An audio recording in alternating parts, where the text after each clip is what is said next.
the number one thing that I find across the platform is a lot of people struggle with email overload. They don't know how to handle it. It's just always incoming. When it's incoming, I think it leads to that task slipping underneath the rug. To our loyal listeners from around the globe, thank you for tuning in today to the Top One, where we examine the minds and the hearts and the practices of the top 1% of financial advisors. I'm Jerry Corless, your co-host, along with Chas Emerson. Chas, how you doing today, buddy? Doing great. Really excited about our guest today. Let me tell you, people, there's honestly times where I get off of this podcast and I feel bad because it's Chas and it's me and there's some mediocre content. So every now and then, because of our love for you, we have to bring in something really special. And today we've got a great one for you. And so I'll start by saying that I was having breakfast with someone a couple years ago, and he casually drops during the course of breakfast that he's at a zero inbox, which is like my life's goal before I die. And I was like, how did that happen? And he's like, consulting company, they're incredible. You go through and they look at all of the technology and the systems, optimize your organization and efficiency. So he made the connection for me. And my consultant in that was our guest today. And what I will tell you about her is she is a wife, mother of 5, homeschooled. She's on the school board. She's absolutely a ball of energy and an expert in her craft. And I will also say this, that a number of people, after engaging with her, have come back to me unsolicited and said, she's changed my life. So again, the craft is optimizing organization and efficiency through the application of technology. And our expert resource today is Katie Stenson. So Katie, welcome. Thanks for having me. I'm excited to be able to be here and talk a little bit. Absolutely. Katie, do you mind I think it'd be great for the listeners to hear just a little bit about your background and how you gain the expertise that you have and how you describe what it is that you do for clients. Love it. I still don't think I know exactly how I would describe my own job, if that makes sense. But I would say little first grader me would have never thought I'd actually be in the job that I'm in right now. I always dreamed of being a teacher. So I was a kindergarten teacher dealing with kids eating glue sticks for a good period of my time. But I had always had an interest of technology. So that kind of spiked when I was in college. I found myself, looking into virtual reality, augmented reality.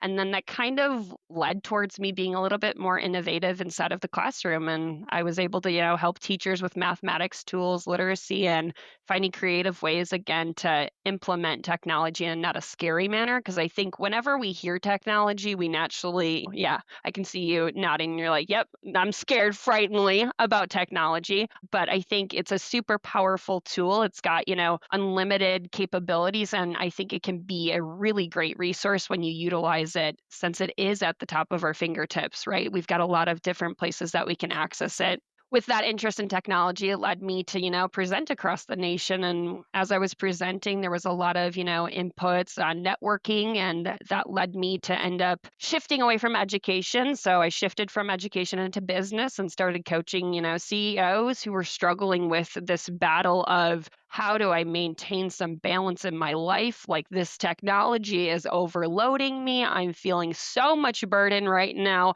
How do I find that? And I think the key that I'm able to, offer for a lot of people is organization is a key to it, but there's also consistency and discipline, and that will really help you to become successful and achieve your goals. As my family grew, that was something that I realized too. I needed to have some good balance in my life. I'd love to think that I have 5 kids, including my husband, Jerry, but I do only have 4. But again, as I started wearing more hats, in my family and the community that I'm in, it was super essential for me to be able to have a system to maintain that balance and be present with all of the people that are most important to me. And again, it led me to helping others find balance in their lives. It's really cool. Yeah, I think a common thing, and Chas, you can affirm or deny this, but I think for financial advisors, you get into the business and there's such a scramble to get those initial clients and build the initial business that systems and processes and organization is not even on the radar. And then what happens is an advisor gets several years into practice. They finally have stability financially within their practice, and they look up and they've got a fairly large clientele and just a bird's nest of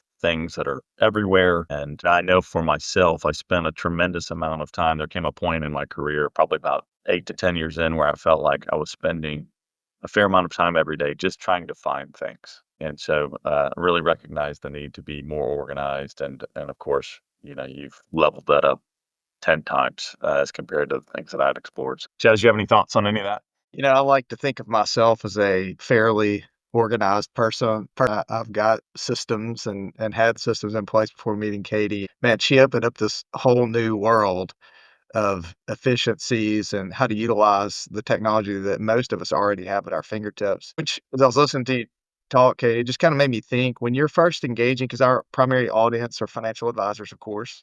When you first engage a financial advisor, what are some of the primary issues that you run into? I know email is one of those, but what are you seeing as some of the primary issues and how do you address those? So email overload is definitely by far the number one thing that I find across the the platform is a lot of people struggle with email overload. They don't know how to handle it. It's just always incoming. When it's incoming, I think it leads to that task slipping underneath the rug, right? Again, task lists really aren't being utilized, or there's sticky notes over on a desktop. There's, I'm holding it in my brain. Man, an SOS, a client just called me and now I feel like I forgot what I had to do. Those things, again, are super common issues. I think the common phrase I hear a lot of times too is like, where did I put that? And it's, whether it's a client note or if it's a file document that they're looking for, I hear that all the time. So I think, again, it's that file management, note keeping, email management, and task management are really the four key pieces that I find a lot of teams struggle with and advisors struggle with to be able to have some good balance. And I think with all those issues, it ends up leading out to that burnout for a lot of people, making their work-life balance a little bit. Again, I remember talking to multiple advisors that are like, I'm working in the afternoon from 10 to 1 a.m. And I'm like, what are you doing? That's going to hurt you.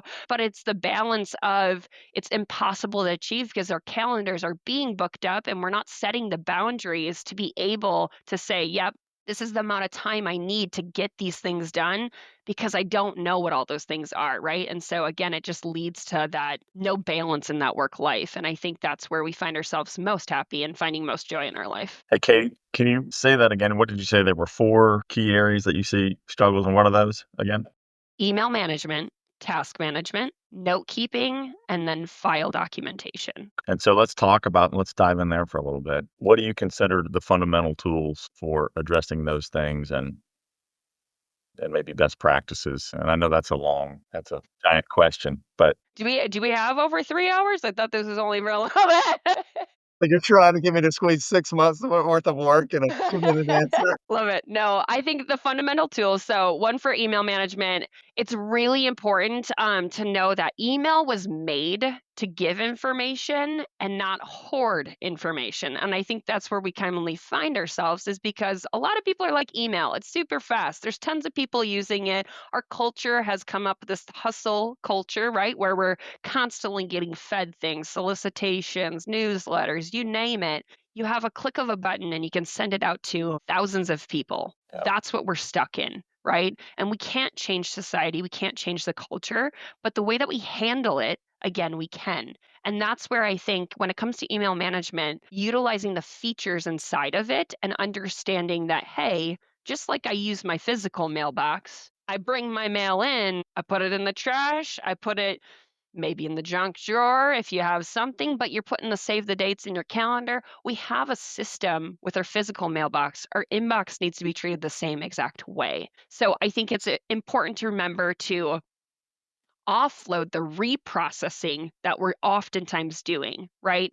I can't tell you enough of how many times people are clicking on an email and they're like, yeah, I got to get back to that, but I'm going to keep going and cleaning out the rest of my inbox. And then they're like, Yeah.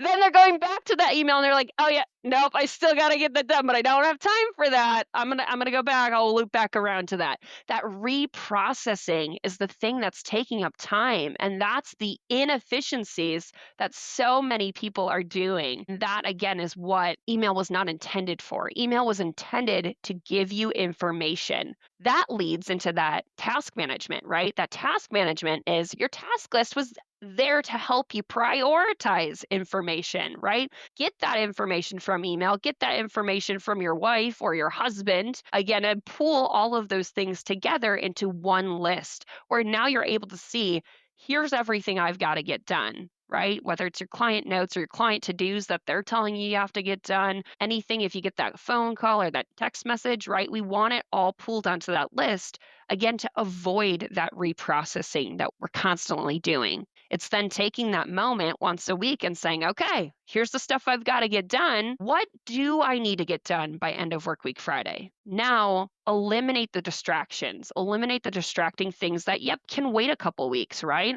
I think about CE and how many times people are looking at that CE email, which is so important, agree, but it can sit on the radar for a little bit, or you only have to hash out a couple of modules every month, right? And you can still get it done where you're not feeling the pressure or, again, losing that work-life balance to try and shove in 8 to 10 hours of CE when you need to get that job done, right? Take that moment once a week and really look at your plate. But the only way to look at your plate is when we're finally pulling everything onto it and saying, yes, this is a realistic look. And your brain is also able to process a little bit faster and, again, make you more productive because it's not having to heavy load and fill in all those pieces. I think note keeping and file management, again, those are great fundamental tools, but with those, it comes consistency and discipline. Again, when you're consistent with your notes, you're going to be able to retrieve and be able to display and hand off what you need to when you need to. And with file management, again, it comes to strategic naming strategies, good foldering systems. I usually reference,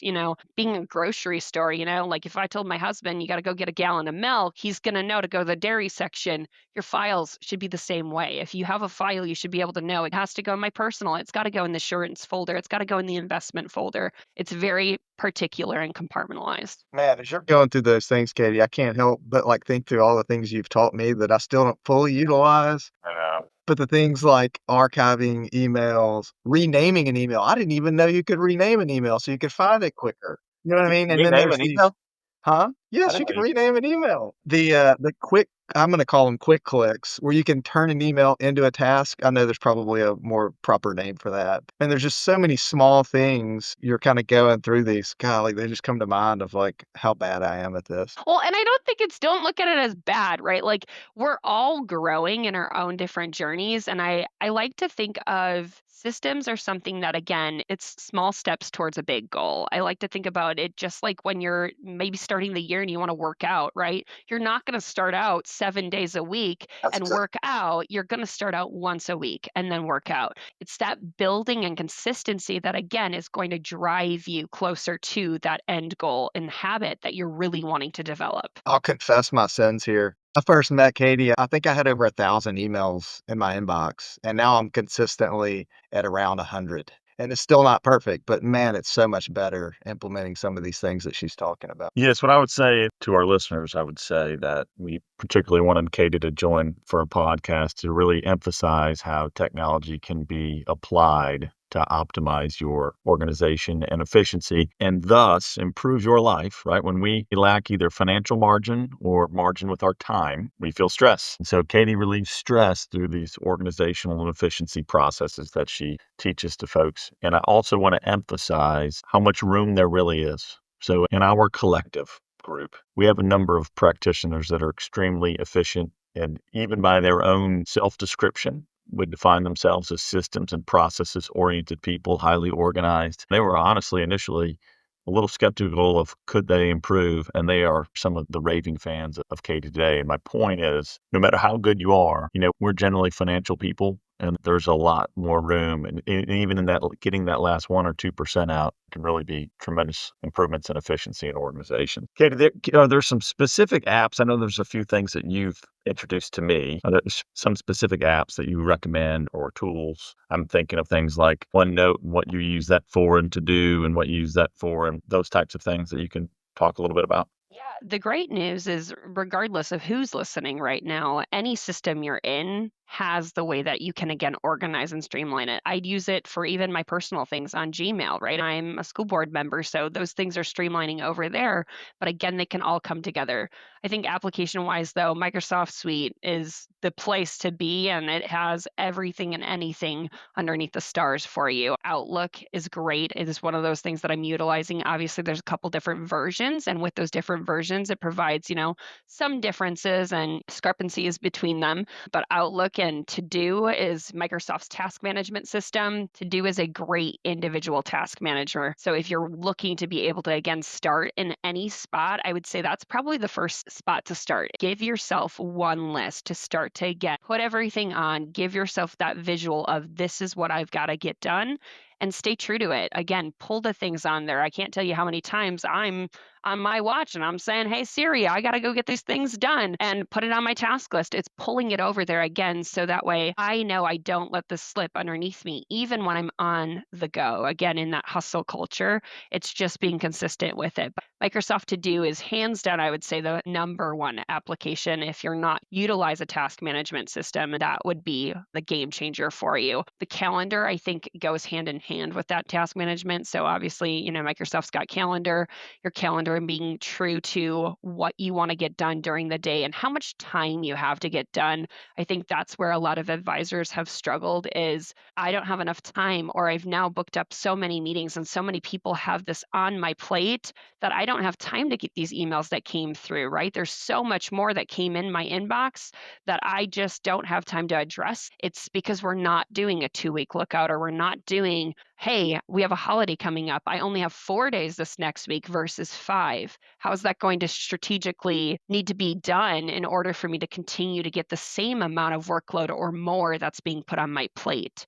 And then OneNote is a great note-keeping tool that I utilize for all client notes, right? If I'm finding someone says, hey, Katie, can I have this meeting's notes that we were at? I can click a button and then again, it sends it off to them. And that's going to save me time versus copying and pasting or going and finding that note on my desk and then taking a picture of it or going to the scanner and scanning that through. I would say those are the number one applications to use for a team. Teams is just the way and the place to be because it has so many capabilities in there that can help you and your team stay focused and also help with that onboarding and offboarding process that I feel like brings a lot of tension to teams. That's good stuff. Can you talk to us a little bit too of just the ongoing practice? So the second law of thermodynamics says that everything naturally moves from a state of order to a state of chaos. And so we get these systems and processes in place. And what are your best practices, or how have you been able to maintain, just the utilization of this through time? Yeah, great question. I feel like it's ever growing, and it depends what season you're in. And I throw that out there because we're all going through different seasons, right? Like right now, I'm a maid of honor. I've got a bridal shower going on. We're renovating the house. It's school's out. It's kids homeschooling is crazy. It depends what season of life you're in. Regardless of the season of your life that you're in, if you're disciplined with yourself, again, and knowing I want to feel happy, I know that I need to be reading my scripture in the morning. I know I need to be working out every day to be my best self for everybody around me. I think it's important to realize that that's the end goal. Like, what are we doing in our lives to be able to crush our goals that we have set? What are we doing to be able to have space to rest and refuel? And then what are we doing to give ourselves energy to dream big and continue to grow? Whatever those things are, again, it comes down to your time, right? We have to be frivolous with our time and we have to utilize the tools that are at our fingertips in a way that we can strategically implement and provide ourselves with success. So for me, it was getting a digital calendar for my family. Like, we all know that calendar drives everything for us. My daughter's skating's on there, my kids' T-ball's on there, right? When mom and dad are going on our date night, all of those things are on our calendar because, again, it's discipline and it's consistency. I think if you think about implementing tools, thinking about a system is kind of like a big purchase, right? When we think about if I'm buying a new house, you're going to take the time to be able to say, okay, is the yard okay? What is the location? Is this safe for my family? No different than a big purchase is when you're implementing habits, think about what is this going to do for me, right? What are the gains that I'm going to get out of this? And I think as you think about those pieces, you're going to find that, again, accountability doesn't necessarily need to be something that you have to have. You don't have to have someone else over there holding your hand. If you have discipline in your life and you're able to live in the culture that we are inevitably in, you're going to find yourself with success that way. Do y'all hear that passion? It's also the passion of like Katie's desire to see people get to that next level and get their lives or businesses to that point. Man, I think that's the secret sauce in what you do. I joked before we got on here, Jerry, that you can't have a meeting and you're talking about email and filing and notes, but like when you have Katie coaching you, you can't help but smile. You know what I mean? Like there's passion there. And you know where the passion comes from, what's really cool is I do agree that the greatest thing that we have is time. And really what this is all about, like on the lower end, of course, we all want to have buttoned up businesses. We want to do what we say when we say we will do. We want to keep our commitments to clients, all of those things, of course. But ultimately what this is about is optimizing the time that we have available in the day. And things as small, seemingly, opening an email, reading the first 4 sentences, going, I need to come back to this one later, and then doing that again with that same email, and doing that again with that same email. Those seconds add up to minutes that add up to hours, and over the course of a year, it's just a dramatic difference. And it even spills into not doing what we say we will do when we say we will do it, and also is the obstacle to us getting to that highest level. And what Chas is referencing, the highest level not being, again, being on point with our business, but the highest point, like being the best version of ourselves, enjoying the life that God has given us, optimizing that time that we have with our family and in our community and in our business. And all of these things are really a part of, it's using technology to create that organization and efficiency so that we have more time. And that is life-giving stuff. And that's why, I've had a number of people tell me that Katie has changed their lives. Hey, Katie, so let me recap a little bit of some things that I heard. And as much as we've worked together, I heard some new things. Hey, listen, for real. Like right He's before gonna be renaming emails. I, hey, right before this podcast, I called my wife and I'm like, hey, can our youngest one do this thing at 1:00? And she's like, well, no, he's got friends coming over at 1:00. And I'm like, babe, we talked about it. And she's like, well, I thought you said, and I'm going, and you just said Family family calendar. digital calendar. I I'm know. like, I wrote it down. but what I Life heard is that, changer right there. Life changer. yeah, well, I'm on it. I'm on it. But again, just to recap for our listeners, what I heard are like from your experience, categorically, where you see the struggles are in email management, task management, note keeping, and file documentation. So that's categorically. And then to deal with those things, we of course have Outlook, To Do, Microsoft To Do as the task manager, OneNote as the note taker, and then Microsoft Teams as well. Where do you see the interplay with Teams? Is that just communication within Teams or? So Teams really does have a lot of bandwidth, and I think people usually only see it for, hey, I'm just going to send a chat message. And then again, it comes into that battle of communication between email or Teams. I think when it comes to even having a good communication charter, it's talking through my email. I want to get it down to as low as I can so that way when a client gives me an email, I can address them right away. I don't want to have to sift through the things I'm being CC'd on. I don't want to have to, again, sift through those things. Chat is a capability over in Teams, but with Teams, you also have a hub, right? It's a hub that you can go to investment intake forms. You can go to insurance intake forms. Again, you can have all of a one-stop shop with a directory and having resources at the fingertips where when you have somebody new come onto your team, you can say, hey, with a click of a button, I'm going to add this person. Now they have access to everything that we've talked through. And we don't have to spend that reprocessing time saying, hey, let me meet with you for 30 minutes and we'll talk about how to do a 360 input or how to do investor 360. Again, here's the step-by-steps. Instead, they're able to go to Teams, go to a HubSpot and say, hey, here's a notebook that has all of these step-by-step instructions. This is great. Like it's like my manual is already here and I can search it and I can find what I'm looking for, right? And with file management, again, when that person leaves because of, their motherly duties or because they've got a better opportunity, God's got a different plan for them, when they leave, we're not feeling the tension on the team. The team's not feeling like, oh, now I have more on my plate, or I'm feeling burnt out because this person left and now I have more on my workload. Instead, it's a click of a button to remove them, and all of the things that we've built together as a team still stay on that team. Well, great tools. And again, Jas, before I wrap us up, do you have any other comments or questions? Yeah, I was just thinking, as we're going through this, and you made the comment that